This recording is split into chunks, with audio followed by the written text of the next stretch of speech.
Welcome, everybody, to this edition of your Credit Repair Pre-Litigation Disputes Training Course Interactive Show. My name is Stephen. I am your host. And for those of you guys joining us, either chat in your comments or if you're watching the replay, chat me, comment me, tag me, and I will get you guys all responded up. All right, well, let's go ahead and just jump on right on in here into today's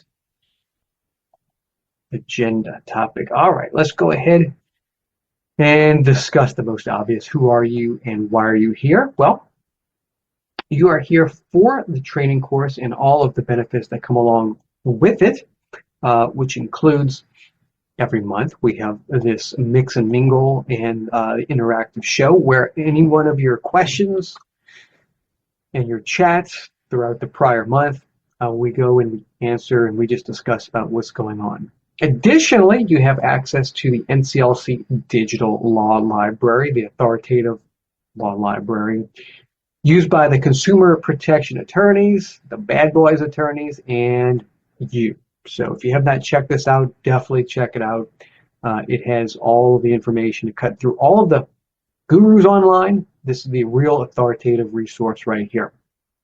Additionally, in the Facebook group, we have all of these guides of content built out, so make sure that you take full advantage of that.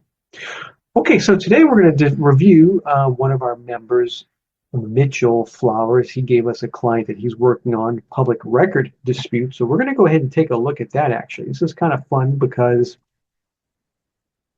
this is not one of the traditional credit bureaus, okay? So he has a client who essentially was denied insurance and a life insurance policy due to some background information. And so I guess we'll kind of skip forward here real quick, and then we'll go back to that. So let's see, where was it? The adverse action. Where's the adverse action notice? Is it down here? Okay. Adverse action notice was somewhere. Maybe it was back on this PDF here. All right. Let's see here. There you go, right here. So this was the adverse action notice that the client, the consumer, had received. Okay, so from the insurance company, thank you for considering our insurance. After thorough review and careful consideration, we regret that we cannot issue the policy you requested. Our decision was based on confidential findings in a background report. And the source of our information is a consumer reporting agency providing information for business decisions. And then let's see here. So somewhere down here, let's see, I think they should give the name somewhere here of the CRA. So this was the adverse action notice that was sent by the insurance company upon denial. Okay, so higher right is the background check report, i.e. consumer reporting agency that was the subject of this issue and that we're talking about. Okay, so this was Higher Right LLC is the consumer reporting agency that provided the consumer report, the background report, which would cause the denial. Used as a basis for the denial, we should say, right? Okay, so here's the consumer report, and let's just kind of get rid of all of this and make it a little bit bigger for you guys. So, you know, it's kind of similar to LexisNexis. If you guys have seen the LexisNexis reports, they've got a lot of background information, okay? But basically, you've got this company, Higher Right, and they print up this background public record type report, and the consumer marked it all up. Now, this is interesting because on their consumer report, it says this report does not guarantee the accuracy or truthfulness of the information as to the subject of the investigation, but only that it was accurately copied from public records, i.e., your shit may be all jacked up and we're telling you that we don't care.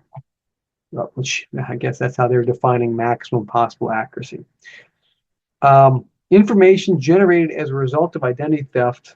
Okay, we're not concerned about that. But isn't this interesting, guys?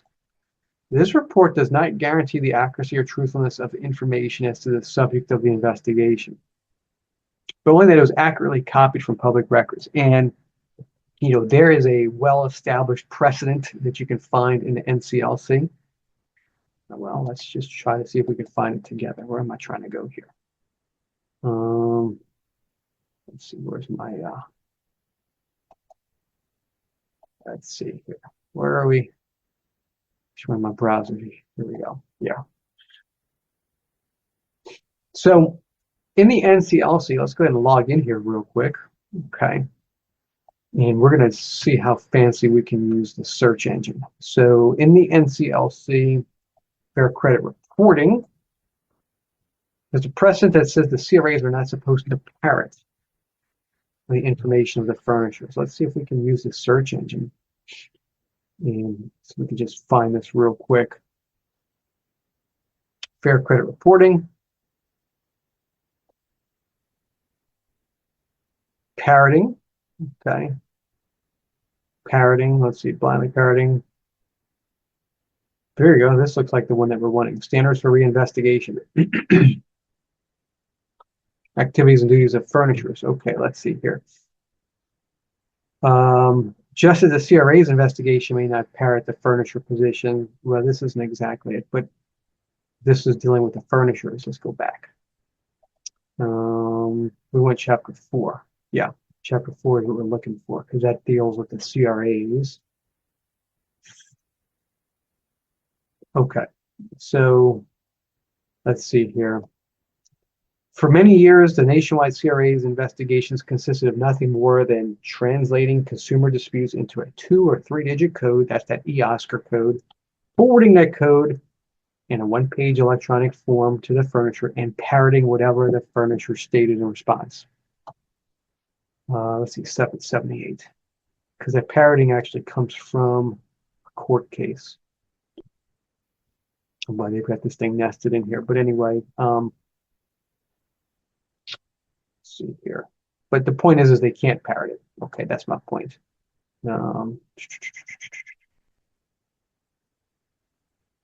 Let's see right here, another chapter 4. Okay, no longer blindly parrot. Okay. The critical factor in determining the reasonableness of the CRA's reliance on a furnisher is a degree of notice that the CRA has as to the furniture's unreliability. When a consumer makes a dispute, the CRA has been made aware of inaccurate information and it may no longer blindly parrot the furniture. Let's see here. So that's 849. Let's go down to 849. And then, okay, here's your whole slew of court cases that refer to court cases. But there you go. Okay, so the point here is they cannot just blindly parrot the furniture, and they're sitting here literally saying that they can't guarantee the accuracy. So I thought that was actually kind of interesting in and of itself. All right, so we've got some more notes here, and written by the client, and this was sent back to the CRA as a part of the dispute. Let's see, what happened to my date of birth? Right. Where's my date of birth? I mean, how do you know if it's wrong if they don't give it to you? I mean, that is absolutely legitimate. And this is supposed to be a consumer disclosure. And they did not disclose to you the date of birth. So, yeah, I mean, there's issues here. Okay, so this shows the different credit reports, consumer reports that have been produced by this agency. And different validation checks that they did. Okay, so national criminal search. Okay, so social security number, trace, so on and so forth. Okay, so addresses, a bunch of addresses here. Consumers not happy with these. These are different names. Okay, court records. Okay, criminal offense. And we've got a whole bunch of markings. And these markings are perfectly fine. I mean, you know, you're taking your consumer report and you're identifying the issues. Blank, blank, you know, blank, blank. This is part of your thing. And we're going to come back when we see his dispute that he put together for the client. Outdated. I mean, you know, you are saying it's like, what is that fucking, pardon my French, like 26, 25, 28, 26 years old. Yeah, I mean, it is kind of old. All right.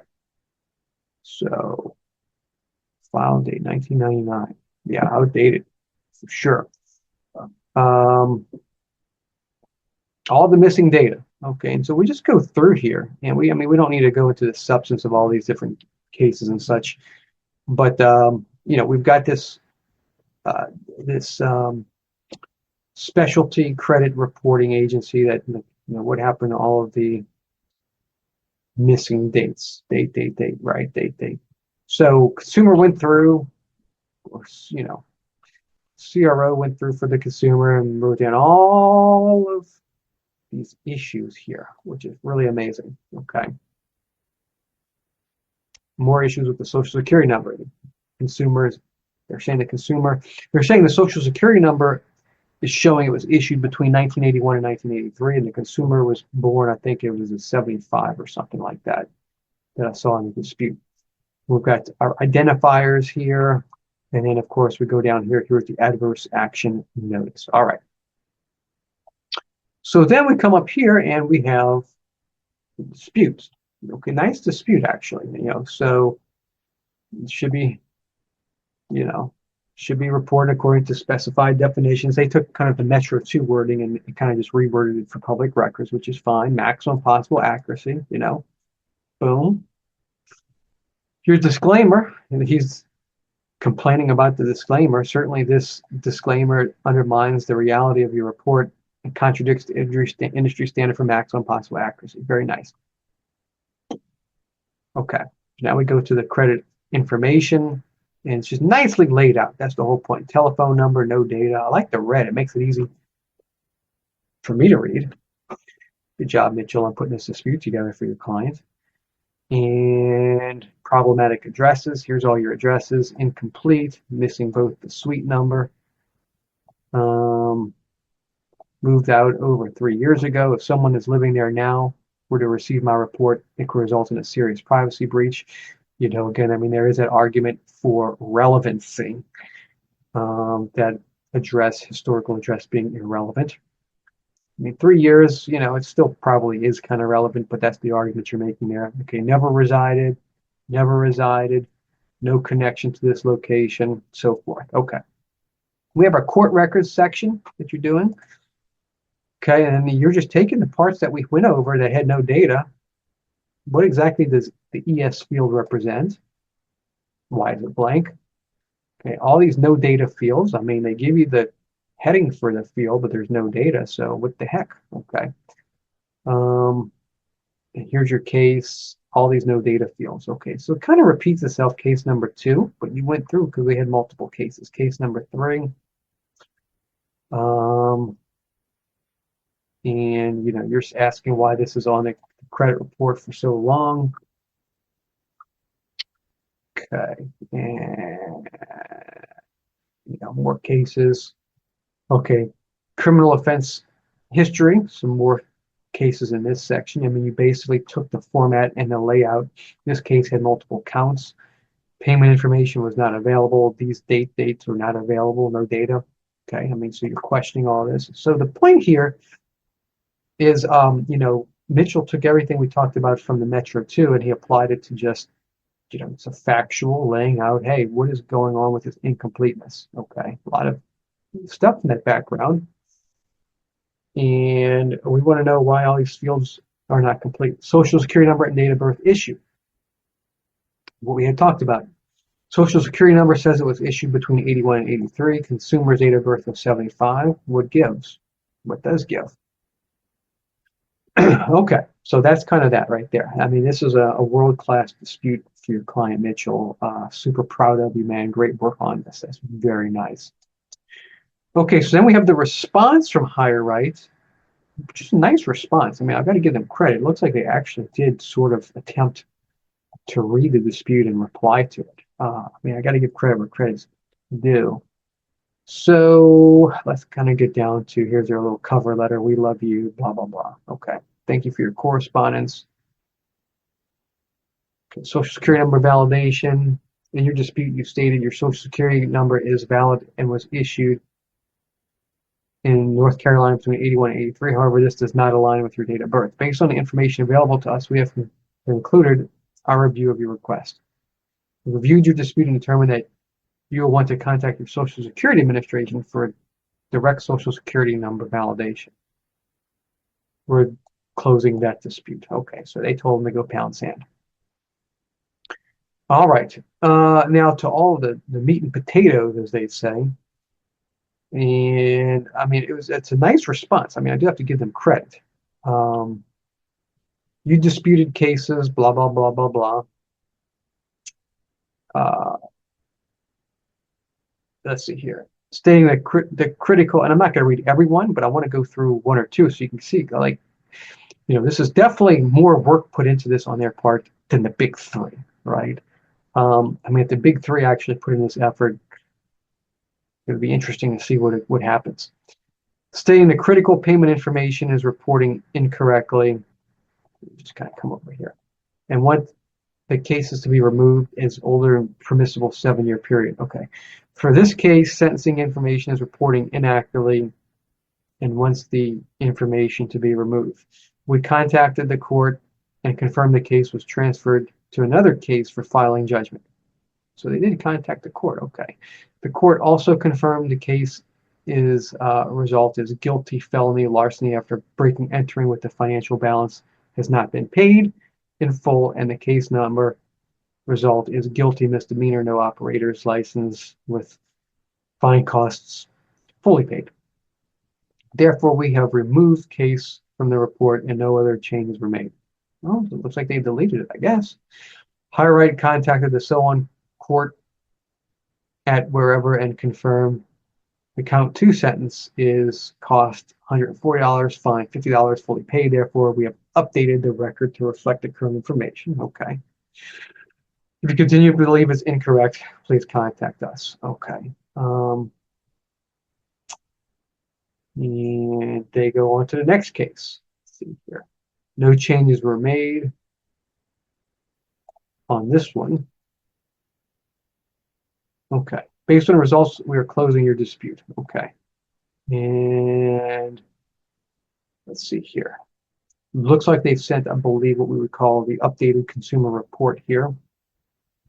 Okay, so this is the updated consumer report with the changes, with the deletions, and so they did delete a few things, and then I mean they did do something, right? I mean, but the point is, you're never gonna. I mean, it is kind of hard to get this whole thing wiped away. You've got a whole lot going on, and there's no dispute that it's actually not the consumer's actual public records, right? So, but this is great work, Mitchell, and way to take the initiative for your client. That's the beauty of being a professional, is looking beyond just firing out some software letter to CRAs, Equifax, Experian, TransUnion. You said, hey, this is a consumer reporting agency. It's regulated under FCRA. We're going to go to work. And again, I just want to go back to your dispute here, world-class dispute. I mean, look how long this thing is. 20 pages, okay? And I mean, you took all the data fields and you told them what was wrong with it, okay? So great work on that. And so that's what we wanted to kind of go over, actually, on this episode here with you all. Let me go ahead and let's see here. Stop my share, I think. I don't even know. Let's see here. I think the screen share stopped. Not even sure. Zoom keeps on changing their stuff here. Stop share. There we go. All right. There we go. So wanted to, Mitchell, you shared that with us. I wanted to review that with everybody on today's episode. Great work on there. It goes to show you that your skill set is not just limited to the big three. Anything that's regulated under the FCRA, take it, look at it, question it, put it in a quality dispute. And, I've got to give Higher Right credit. I mean, it looks like they actually did conduct a reasonable investigation of some sort, right? I mean, it's way more reasonable than we get from the big threes. You've got more work to do, obviously, but you got some deletions and you got some updates and you got a little bit of everything. So that being said, thank you guys all for being part of the training course. We bring this information to you to help you sharpen your tools, improve your business.